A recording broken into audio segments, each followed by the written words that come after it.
Hello and welcome. My name's George, and my channel is all about helping you get the most out of Logic Pro so that you can record and produce your best music in your home studio. Today, I'm going to be going over all the gear that you might need when first putting together your home studio. If I was starting from scratch with zero gear, these are the first things that I would purchase. For each piece of gear, I'll let you know exactly what they do and what they're used for, and also give you some different options as far as price range goes so that you can decide for yourself what the best piece of gear is for you. So let's dive in.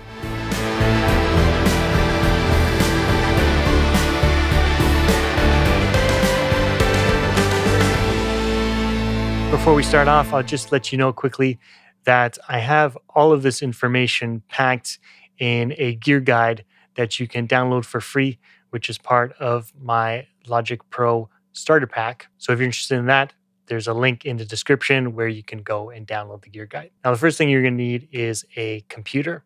Now, that can either be a PC or a Mac, but if you are going to be using Logic Pro as your DAW, your digital audio workstation, which is the software used to record, then that's only available on a Mac. Right now, the most current version of Logic Pro is 10.8. And in order to run version 10.8, you're going to need a Mac computer that's able to run OS Ventura or newer. So the current Mac computers that can do that, you can see here, is basically anything from 2017 or later. You're also going to want to make sure that you have at least 6 gigabytes of storage available. And if you want to install all the available sounds, then you need up to 72 gigabytes of storage.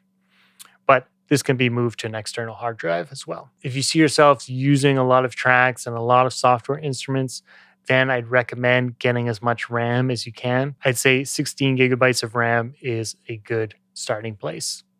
And keep in mind, this isn't something that you can upgrade later on a Mac, but on a desktop PC, that is something that you could add later. One other thing you might want to consider is just portability, whether or not you prefer a desktop or a laptop. So those are some things to keep in mind when it comes to a computer. The next thing we'll talk about are microphones.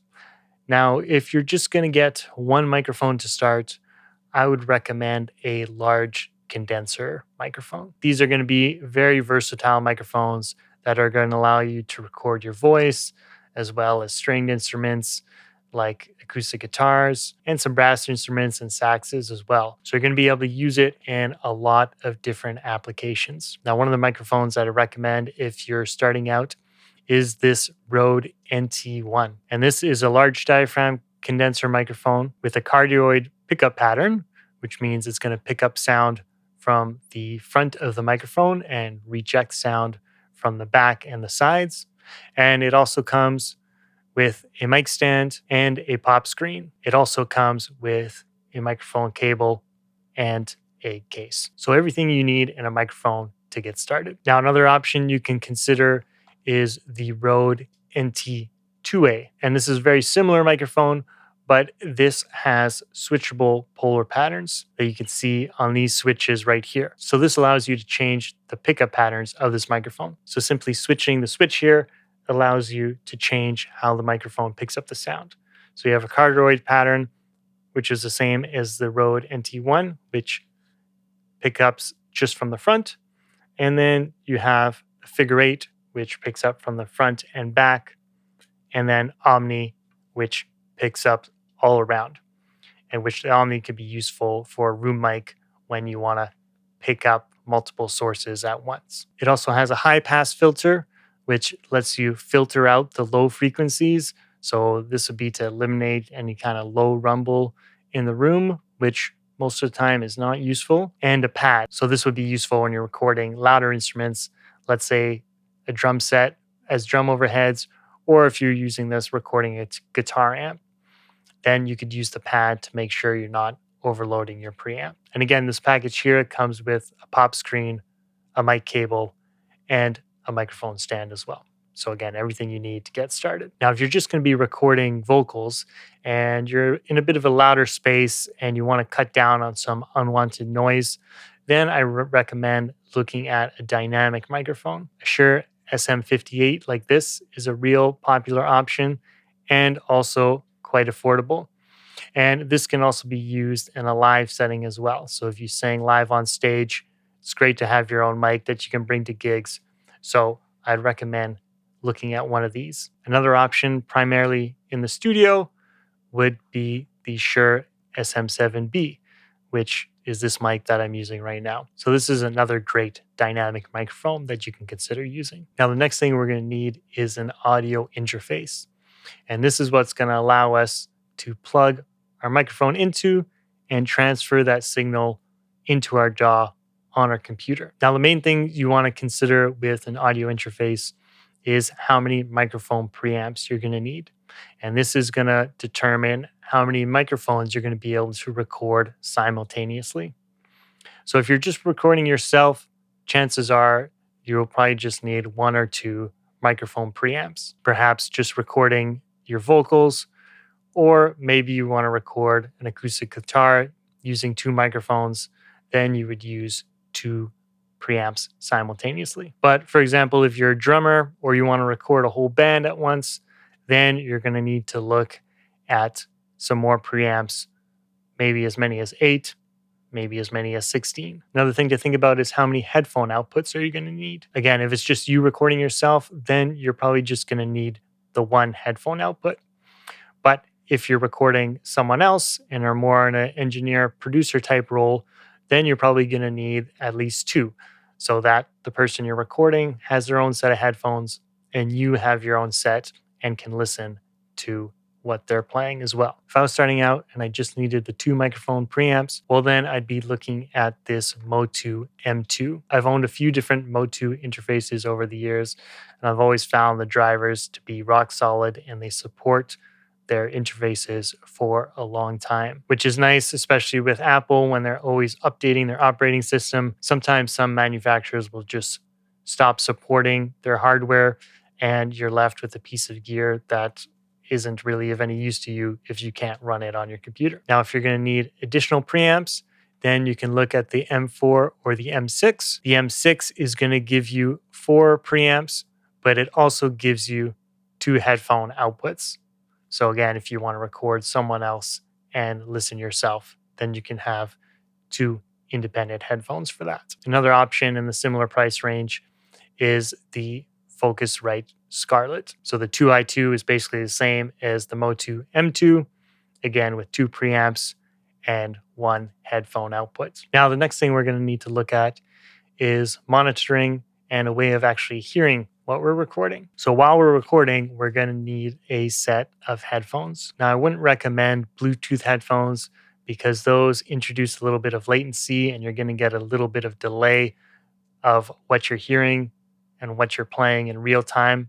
So those aren't the best for recording. But if you find some headphones that have both wired and Bluetooth connectivity, then that's a great combo that you can use the Bluetooth for just listening back to music. Now, the headphones that I've really been enjoying lately are the VSX Stephen Slate audio headphones. Now, the beauty of these headphones is that they're what are called modeling headphones. So there's actually some software that comes with the headphones, which models different recording studios and spaces so that when you're listening back on these headphones, it sounds as if you're actually in those recording studios. Now, the advantage of this over other headphones is this allows you to actually mix on your headphones without the need of studio monitors. So that means you can actually save money and potentially not have to worry about getting studio monitors. And it also allows you to be able to use them anywhere for remote work. So you can take them traveling or in different spaces. And also, you don't need to play music over speakers to mix your projects. So you can basically work anywhere and not disturb anyone while you're mixing. Now, there's 2 options that you can go with. There's the Essentials editions for $299 currently, and the Platinum editions for $499 currently. Now, the only difference between the 2 is the amount of room models that you get with the plugin. So the headphones themselves are exactly the same. You just get more rooms with the Platinum Edition, but you can always upgrade from the Essentials Edition to the Platinum Edition at any time. Now, if you just want some regular headphones without any of the modeling software and things like that, then I recommend looking at the Audio-Technica M50X headphones. These are very comfortable headphones. They fit well. They're also closed-backed headphones, so they block out a lot of outside noise as well, which is great. Now, these headphones come with two options: the regular, just wired option, M50X, but there's also the M50X BT2, which includes Bluetooth as well. And as I mentioned before, I wouldn't use Bluetooth while recording, but just for everyday listening, it's a great option to have. Now, I mentioned monitors briefly before when I was talking about the VSX headphones. So if you have those headphones, you can consider holding off on getting studio monitors for now. But if you've been doing a bit of studio work for a while and you want to invest in some studio monitors, then I would consider looking at the KRK Rockets 8. Now, these monitors come in different sizes from 5, 6, 7, and 8 inches. And I recommend the bigger size because it's going to help you hear some more of the bass frequencies and lower frequencies. These smaller monitors are great and take up less desk space, but they make it a little bit harder to reproduce those bass frequencies I've found. So I would recommend going with the bigger monitors if you can afford it. Another option in this price range are the JBL 308P. And again, there's an 8-inch model, but you can get smaller, cheaper options as well. Now, the last thing I'll touch on are MIDI keyboards. So this is going to allow you to take advantage of all the different software instruments that are included in your DAW, such as Logic Pro. So you'll be able to play keyboard instruments, you'll be able to play in some string parts, drum parts, almost any instrument you can think of, you'll be able to play in using your MIDI keyboard. Now, the main things to consider with the MIDI keyboard is the size, and they come in a variety of sizes from 25 keys all the way up to 88 keys. And 88 keys would be the size of a full-size piano. 61 keys I usually find works well for most people. If you are a piano player, then you might want to go with a larger full-size 88 key keyboard. The other thing to think about is the keyboard action. So if you want weighted keys like a real piano, then you're going to be looking at the full-size keyboards, and those are going to be quite a bit more expensive. Most MIDI keyboards are actually semi-weighted, so that's what most people end up getting. A good keyboard, if you're starting out, that I'd recommend looking at is the Native Instruments A61 keyboard. And the main reason I recommend this is because it pairs nicely with the Native Instrument plugins such as Contact. So if you get into using any plugins like Contact, well, then all these knobs you see here, these will get mapped directly to many of the different plugins and popular plugins that you may end up using. And you don't need to program anything. They're just ready to go. And it just makes it really easy to change some parameters in different plugins. So for that, I like this MIDI keyboard a lot. So as a recap, let's just check out my shopping cart, which includes everything that you might need if you're just getting started. So we've got our Slate digital headphones. We got the Motu interface with 2 preamps. We've got the Rode NT1 microphone with stand and cable, and our Native Instruments MIDI keyboard. And that comes to a total of $986. So for under $1,000, you can get yourself a great home studio set up and ready to go. So I hope you've enjoyed this video. If you have any questions about some upcoming gear purchases, please feel free to leave those in the comments below. And as I mentioned in the beginning, all the information and the gear that I've shown today can be found in my gear guide, which is part of my Ultimate Logic Pro starter pack. This includes my audio recording checklist, my mixing guide, my Logic Pro hotkey cheat sheet, and my Logic Pro session templates. I hope you enjoyed the video, and we'll see you in the next one.